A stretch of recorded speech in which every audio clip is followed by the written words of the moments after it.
గురించి రామకృష్ణాపురం గురించి ప్రతి ఒక్కళ్ళు లేచిపోవాలని శాపిస్తున్నారు. శాపిస్తే మేము ఇప్పుడాంచి చిన్నప్పటాంచి పెద్దలప్పటాంచి మేము ఇదే గ్రామంలో ఉండాలని మేము కోరుకుంటున్నాము. కానీ ఇప్పుడు వచ్చి గెద్దలాలు వచ్చి మమ్మల్ని పోండి దనుకుపోవాలని చూస్తున్నారు. మేము ఎట్లా పోయి బతకాలా, ఎక్కడ పోయి బతకాలా? పిల్లలు చల్లలు అందరు నేసుకొని ఎక్కడ పోవాలా? ఇక్కడంటే పిల్లలు ఇక్కడ పెట్టేసి పక్క ఊర్లో పోయి పనులు చేసుకొని వచ్చినా ఆ పిల్లల ధైర్యం ఉంటారని మాకు బాధ్యత.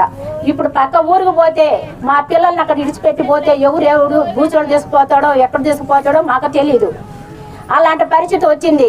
ఇవాళ మేము అడగమని మీరు బాధపడద్దు. కాబట్టి మీరు సార్ వచ్చి చెప్తాడు, అదొకటి. సారు మాట ఉండట్టు చెప్పాలా, చెప్పపోతే మాకు తెలీదు.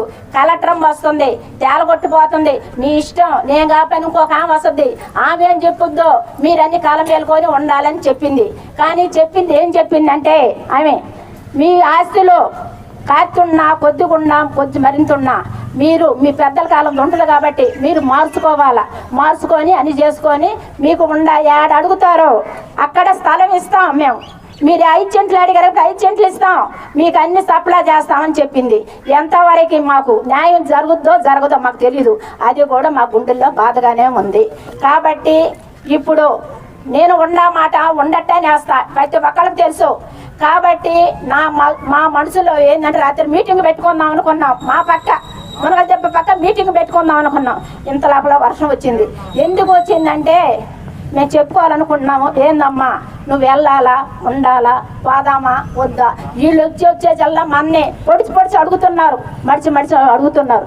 ఎందుకు అడుగుతున్నారో, ఎప్పటికైనా పోవాలా ఉండాలా? మీ మనసులో మాట ఏదో చెప్పండి. నన్ను మా పక్క ఎంచుకున్నారు కాబట్టి నేను మీటింగ్ పెడదాం అనుకున్నా. ఇంత లోపల వర్షం వచ్చేసింది. వర్షం వచ్చాక ఆగిపోయింది. మళ్ళీ ఇవాళ సార్ వస్తారని తెలిసి